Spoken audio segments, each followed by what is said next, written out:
Well, that's it. The Falmouth Commodores 2022 season is over. They fall to the Bourne Braves by a final score of 8-6 in an elimination game in a best-of-3 series in the first round of the 2022 CCBL playoffs.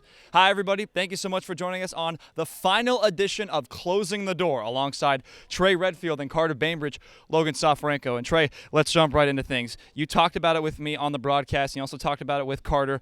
The fourth inning was the big gut punch in tonight's game. Yeah, let's jump right into things one final time, right? A 6-spot put up by the Commodores in the bottom of the fourth. We thought that there was momentum the other way with Falmouth after a 2-run RBI single from Peyton Stovall, which put up a 3-spot for Falmouth in that top half. Then Bourne comes out of nowhere. It was one error by Alex Mooney, and then it seems like everything went downhill after that. Falmouth brought in had four different pitchers in that bottom of the fourth inning. From then, it was Caleb Corbett who just took it the rest of the way as far as he could go. And you got to give props to Caleb, who did not have a single earned run. The runs that he led up were other pitchers. It's unfortunate, but you know what? There's nothing you can do about it now, and you got to just roll into next season with whoever you have coming back. Let's give some credit right now, Carter, to the type of baseball we have seen this series. Game 1, it was a great game. It was a close one. Yesterday's game was a little more in the Commodores' favor because they blew that game out, but tonight was probably one of the best elimination games we've seen in recent years on Cape Cod. Well, the intensity of this game through the first 3.5 innings after the Dores put up those 3 runs, like you said, to take a 5-2 lead, it just seemed like these teams were matching each other step for step, blow for blow, run for run, as they have all season long. The regular season series between these two teams ended with 3 wins apiece. It's only fitting that it was going to go to a Game 3 in the playoffs here. Game 1 was a great matchup at this ballpark, a 1-run game.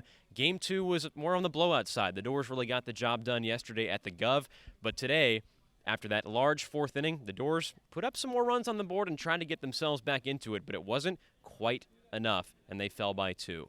Well, the Bourne Braves advanced to the Western Division Championship Series to take on the Hyannis Harbor Hawks. I know it's so weird talking about teams that aren't the Commodores, but right now it's the Bravos and the Harbor Hawks. Who's your pick, Trey?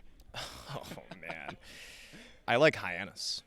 I really like Hyannis. The way it took down Katuitt tonight, 15-5, and there's some rumors speculating maybe the Kettleers wanted to play the Harbor Hawks, and they got that. The Harbor Hawks are hungry. They've been the story of the season, and they've been a lot of fun to watch. And Mitch Jebb, Riku Nishida, Cole McConnell, Magdiel Cotto, Jay Driver. That's like a starting 5 right there, but with pitchers and batters, obviously. It's not basketball last time I checked, but I like the Harbor Hawks because of those 5 guys. Well, Carter, this has been a crazy season, a season in which in week number 1, we didn't think this team would win more than 10 games. But we learned that, in summer ball, you can't judge a team based off of the first week. But there's been so many fantastic memories this summer with the Falmouth Commodores. What has been one that has stuck out to you? Oh, geez. I mean, there's quite a few, right? There was the cold games we had in the month of June at Wareham and at Chatham where we didn't quite have all our gear in order and spent the time with our teeth chattering on the broadcast. But I think about the season as a whole with the Dores, like you said, they got off to a very poor start, 1-4, 0-3. And then after that, they played above 500 ball the rest of the way. I know the Dores finished in 4th place this season, but I specifically think back to the hot streak they had in the month of July when they went 7-1-1 to take 4th place away from the Wareham Gatemen. Some of the most exciting, intriguing baseball that they played all summer long. It was compelling to watch this team play over that hot stretch and power their way into the playoffs. They made it here. They showed they deserve to be here, and unfortunately just won't be moving on. The Falmouth Commodores in that hot stretch you were talking about, they went a whole month without losing a game on the road. And Trey, I go to you with the same question. This has been a crazy season. What's the memory that sticks out for you? For the team or just? For the team, absolutely. Okay, because I was going to say working alongside you guys. But, man, for the team, I would say the 2 home runs from Andrew Pinckney. July 4th is my birthday. It's America's birthday. It's one of the best birthdays to share. And I think one of the best gifts that I got was Pinckney going yard not once in Katuitt, but twice against Katuitt and showing it as well. He knew that he hit those baseballs well out of Lowell Park. And that's when I started to realize, okay, I got a feeling this team is going to get something brewing. And little did I know, they did. They started hitting hot. There were 6 or 7 guys hitting over 300 in the month of July. Home runs being hit left and right. Wins going on. I mean, 7-1-1 in your last 9. They had an article written about them on the Cape Cod Baseball League. They were that good.